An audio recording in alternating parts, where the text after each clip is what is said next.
Bismillahirrahmanirrahim. Ila mu'alif hadzal kitab al-Fatihah. A'udzu billahi minasyaitonir rajim. Bismillahirrahmanirrahim. Alhamdulillahi rabbil alamin. Ar-Rahmanir Rahim.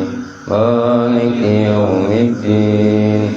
Iyyaka na'budu wa iyyaka nasta'in. اهدنا الصراط المستقيم صراط الذين أنعمت عليهم غير المغضوب عليهم ولا الضالين. Halaman katanya pas etanya waqala syairunya katanya silakan waqala syairu ya. Bismillahirrahmanirrahim. Wa qala sareng tos ngandika saha asyairu kisyair pujangga itu bahanna bahar kamil jadi mutafailun 3 kali sapertos ilahi lastu lil firdausi ahla gitu kan. Jadi ila kam tanduru mubadati wa tusbihu haiman fi kulli dawadin wa tatruku antami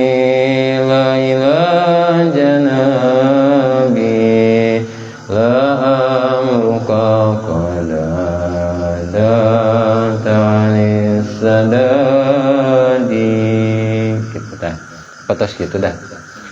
Yete pepeling gitu, pepeling sareng syair yete Allah anu ngadauh gitu teh. Urang logatan kan.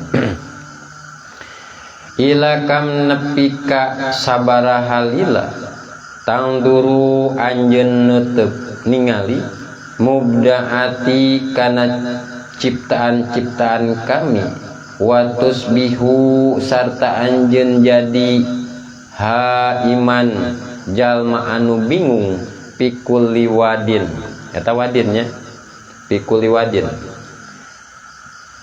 dina saban lebak urusan dunya lebak teh ngabahasakeun kadinya watatruku jeung anjeun ninggalkeun antamila kana yen anjeun condong ila janabi ka pihak kami la amruka demi umur anjeun kod adal tak sanyana anjeun geus mengpar anis sadadi tina jalan anu bener. Naudzubillah. Annadiru ari jalma anu neteupna anu ningalina ma'al mukawanati bareng jeung makhluk kungkul soroha iman maka eta jalma anu jadi bingung laya dari bari teu nyaho kaifa yafalu kumaha kudu migawe wa ilaini aina yadhabu jeung ka mana kudu indit li annahu kana sanyana eta jalma adalah jeung geus mengpar anil haki tina bebeneran aedolun tegesna eta jalma tos sasar goyati dolali kalawan puncakna kasasaran wa indahum jeung mungguh para arifin mah la hayya eueuh anu bener-bener hirup illallahu angin Gusti Allah wal hayatu ari sifat hayat sifat hirup Allah eta sifatun sifat allati anu tusahihu ngesahkeun itu lati li sifatil ma'ani kana sakabeh sifat ma'ani. Dina ieu bet Kiai Musonif teh nyematkeun nyaeta siiran ya. siiran nadoman siiran ieu teh seolah-olah Gusti Allah teh negor ka hambana nya negor ka Allah negor ka makhlukna ngabahasakeun menurut siiran ieu teh cek Allah teh nepikeun kairaha anjeun teh ngan ukur merhatikeun lukisan kami gitu ngabahasakeun lukisan kami teh anjeun teh ngan ningali dunia we gitu ningali dunia ningali makhluk we sehingga hate percaya nate ka makhluk hate tujuan nate ka makhluk hate nyandar nate ka makhluk cek Allah teh nepikeun kairaha anjeun teh hate netep kana dunia netep kana makhluk fokus kana makhluk nepi ka anjeun teh bingung sorangan jadi we jadi jalma bingung kunaon bingung urusan dunia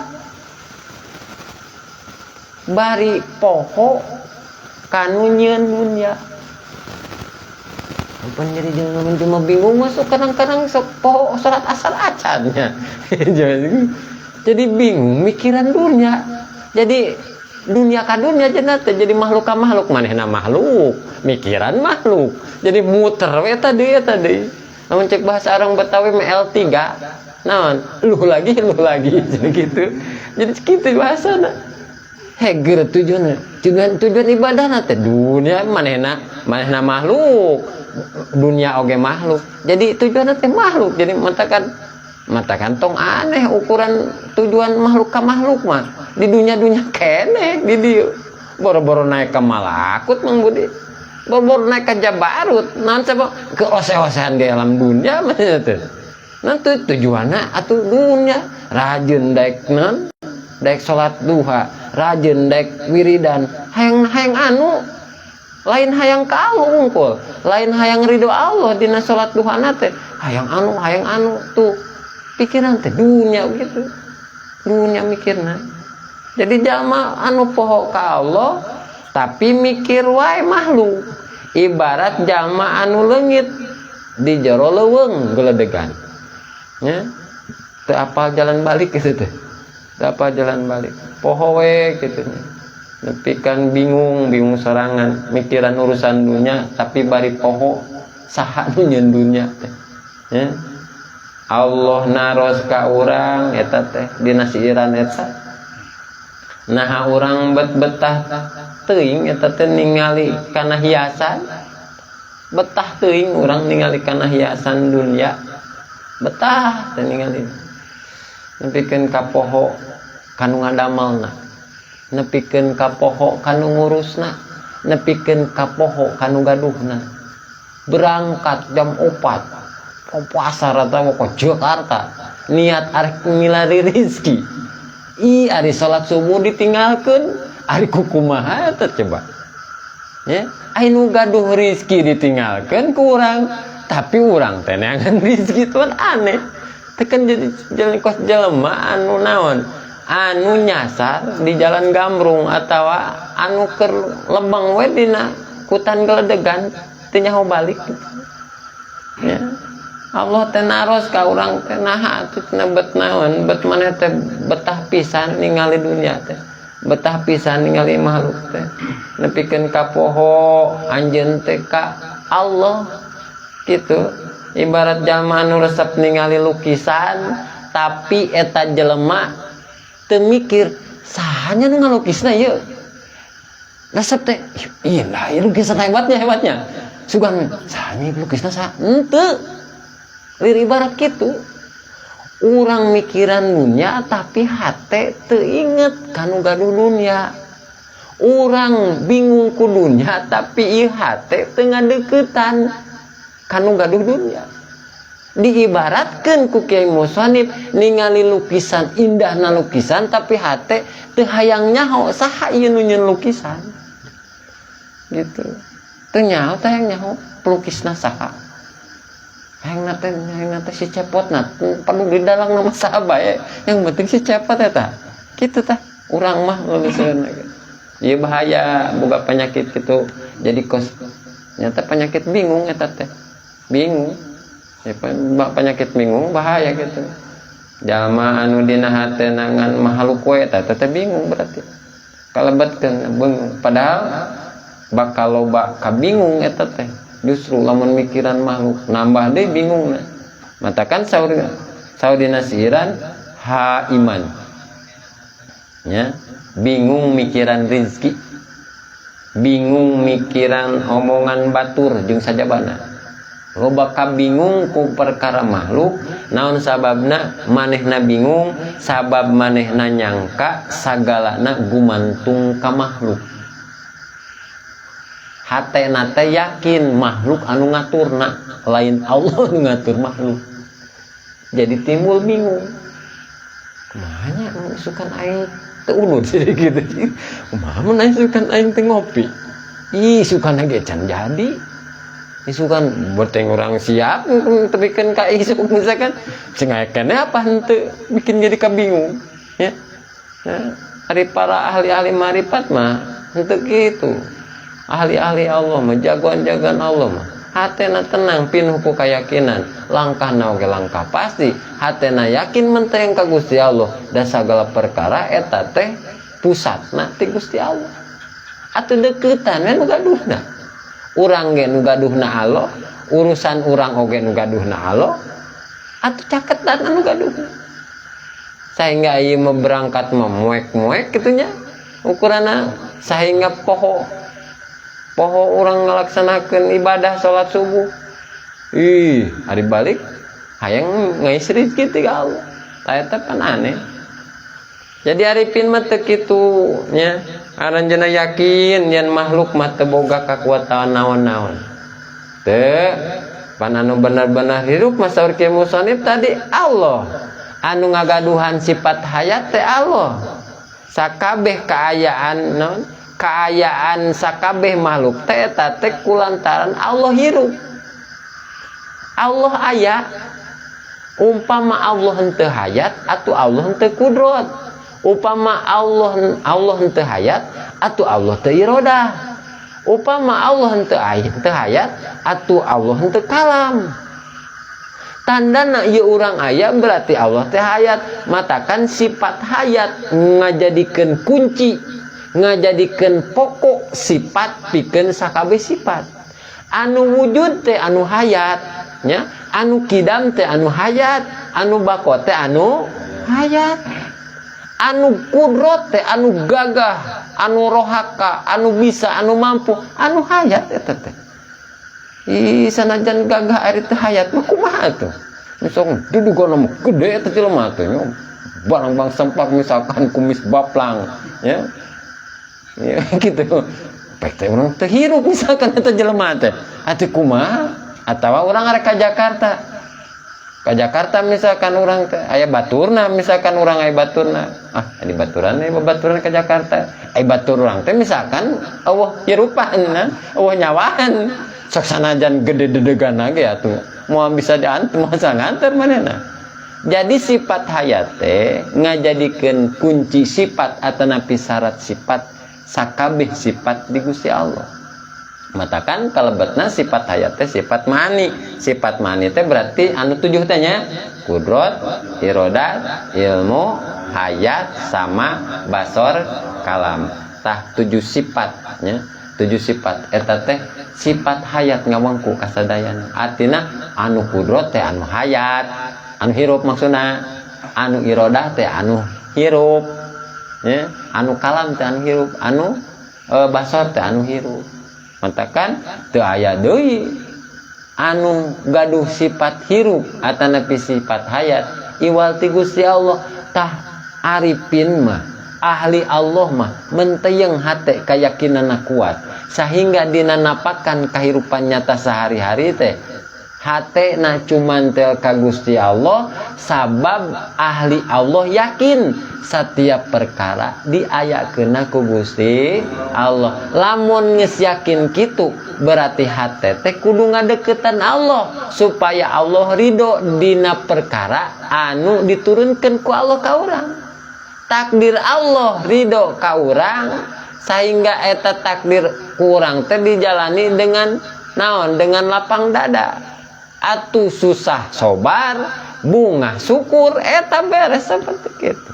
Naon sababna? Sabab pakir jeung beunghar eta lain urusan urang mah ditugaskeunana salamet teu dina pakirna sehingga urang bisa sobar. Terus urang misalkan dina keur beunghar salamet dina beunghar teu sehingga urang dibisakeun syukur ku Gusti Allah. Tah sapertos kitu tugas urang mah kitunya. Matakan ahli-ahli Allah mah hatena hirup hatena menteyeng ka Gusti Allah. Henteu bingung ahli-ahli Allah mah. Nah urang tina sok mindeng ngarasa bingung atuh nya. Sok ngarasa harneg jeung aya rasa kitu nya harneg kitu nya. Harneg mikiran naon? Mikiran hirup. Sok harneg bingung. Eta teh kulantaran sabab naon? Panon urang mindeng teuing matuk netep ningali ka makhluk hate urang teh. Matakan jadi aya bingung. Ya. Sehingga poho kanu ngadamelna ningali teh poho fokusna hatena ka makhluk. Tapi ieu hate poho kanu nyieun makhluk. Sehingga jadi bingung eta teh. Tapi urang sama sekali eta teh ibarat sepurang tadi tinggal ningali resep ningali kana lukisan anu endah na lukisan luar biasa. Tapi urang sama sekali teu nanya saha pelukisna. Ya, saha ieu teh pelukisna. Urang muji makhlukna tapi poho kanu maha kawasa anu ngagaduhan makhlukna. Urang bungah ku untungna tapi hate teu wauh ka Allah nu mere untung ka urang. Sehingga hate bungah nangan semet untung, hate teh teu ngarasa bungah mangih Allah nu mere tah eta kitu ahli marifat. Jadi jalma anu hatena pinuh ku makhluk bakal capek eta teh hatena ku makhluk. Sabab makhluk mapan sifatna robah-robahan. Bener kitu.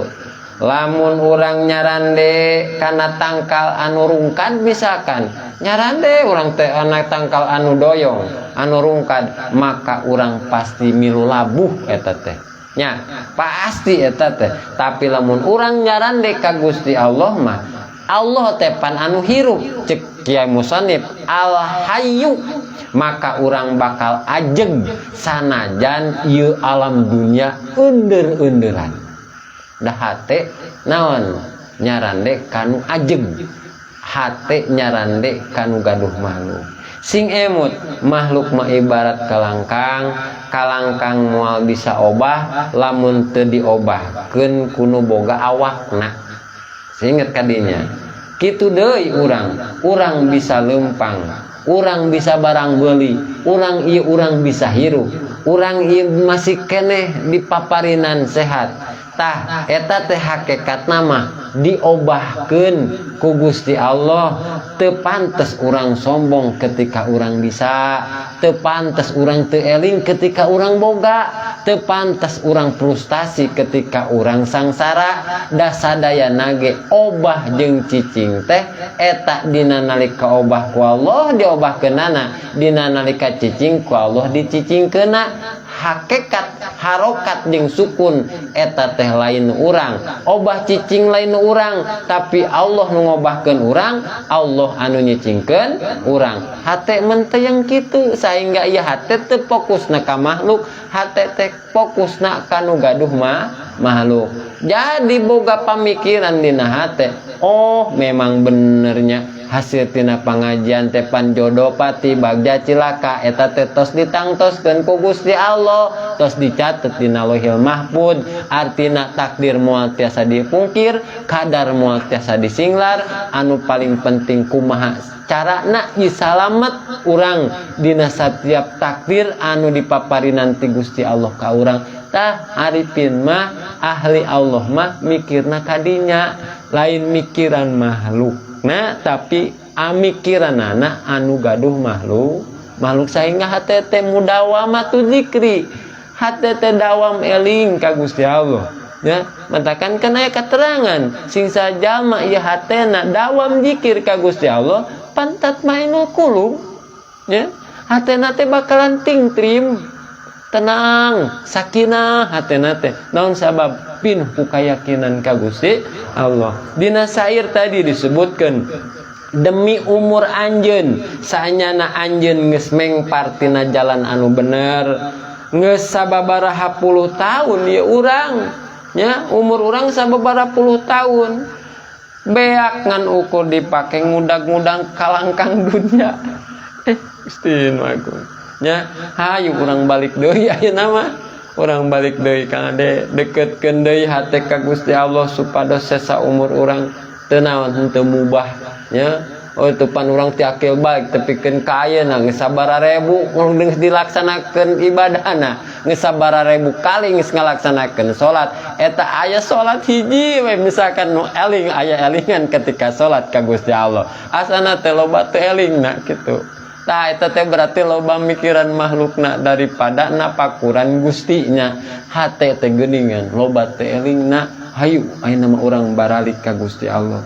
Makhluk teh ibarat kaca, Gusti Allah teh ibaratna diibaratkeun cahayana. Jadi lamun urang ngan ningali kacana misalkan, urang bakal poekeun eta teh nya, bakal poekeun.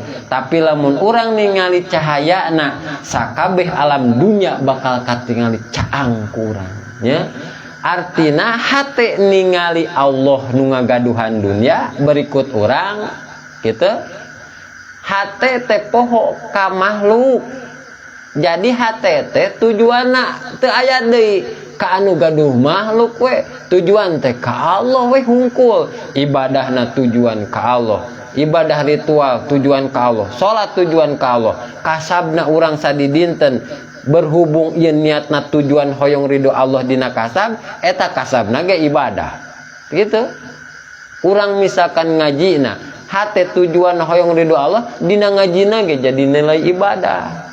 Urang ngopi misalkan babarengan, hate tujuanna hoyong aya ridho Allah dina riungan ieu, sahingga ieu ucapan-ucapan teh pinuh hikmah, pinuh nur-nur Allah, sahingga riungan-riungan disebatkeun riyadul jinan, taman-taman surga di alam dunia. Naon sabab? Sabab hatena areling ka Gusti Allah. Pokok utama ieu pembahasan kisair. Nah, Kiai Musonib teh nyematkeun sairan pedah ieu teh supados naon? Supados salikin seueur elingna ka Gusti Allah daripada pohona. Karena eling ka Gusti Allah eta hiji perkara anu nyalametkeun salikin pikeun wusul ka Gusti Allah. Sabalikna goplahna atanapi teu elingna salikin ka Allah eta ngajadikeun setak di dinya teu wusul-wusul ka Gusti Allah. Mudah-mudahan ya urangnya dina ngaos ieu, dina palihan ieu, dina wung ieu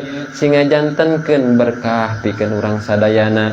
Urang ngaos hikam tadi, urang ngaos Jamil Mugni, ku berkahna ngaos hikam sareng Jamil Mugni ieu ngajadikeun wasilah lungsurna rahmat sareng pituduh sareng pitulung Allah ka urang sadayana dina wung ieu, sehingga urang ku Allah Ta'ala dipanjangkeun umur, bari dibarengan ku kasehatanana, sehat jasmani sinareng sehat ruhanina, sareng tur mugi ieu usaha-usaha urang kasab urang masing-masing sing dilancareun ku Allah, sing dilancarkeun, sing dipaparinan ridho dina kasabna masing-masing, hasil kengeng rizki anu berkah pikeun bekal ibadah ka Allah Subhanahu wa Ta'ala.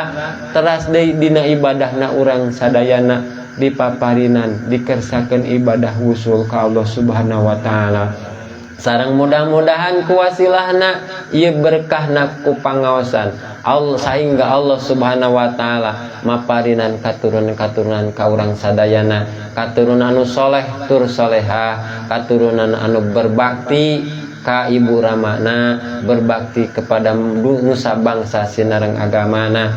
Mudah-mudahan ieu katurunan-katurunan urang sadayana dicetak ku Allah Ta'ala atanapi dijantenkeun jalmi anu sukses dunya sinareng akhiratna.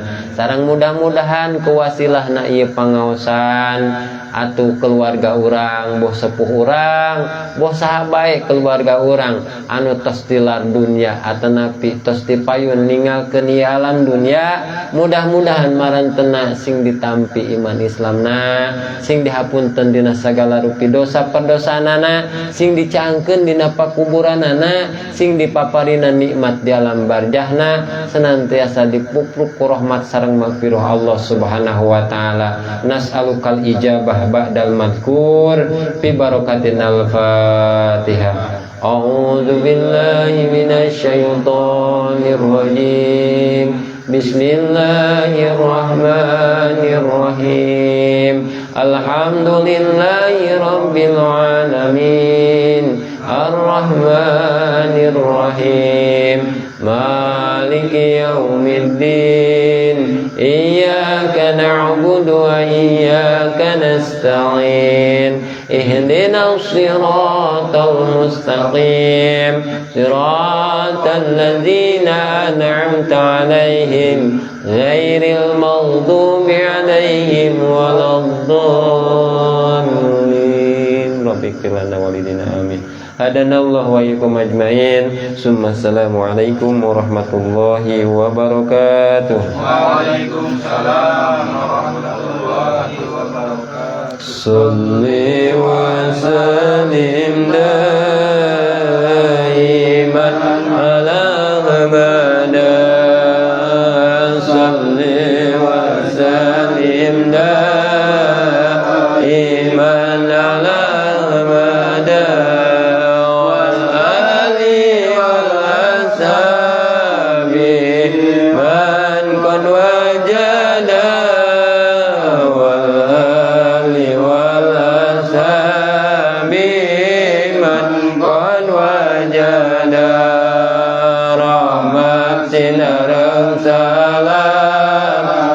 Tetap salamina rahmat sinarang salam, tetap salamina ka Nabi Muhammad sareng kulawargina, ka Nabi Muhammad sareng kulawargina.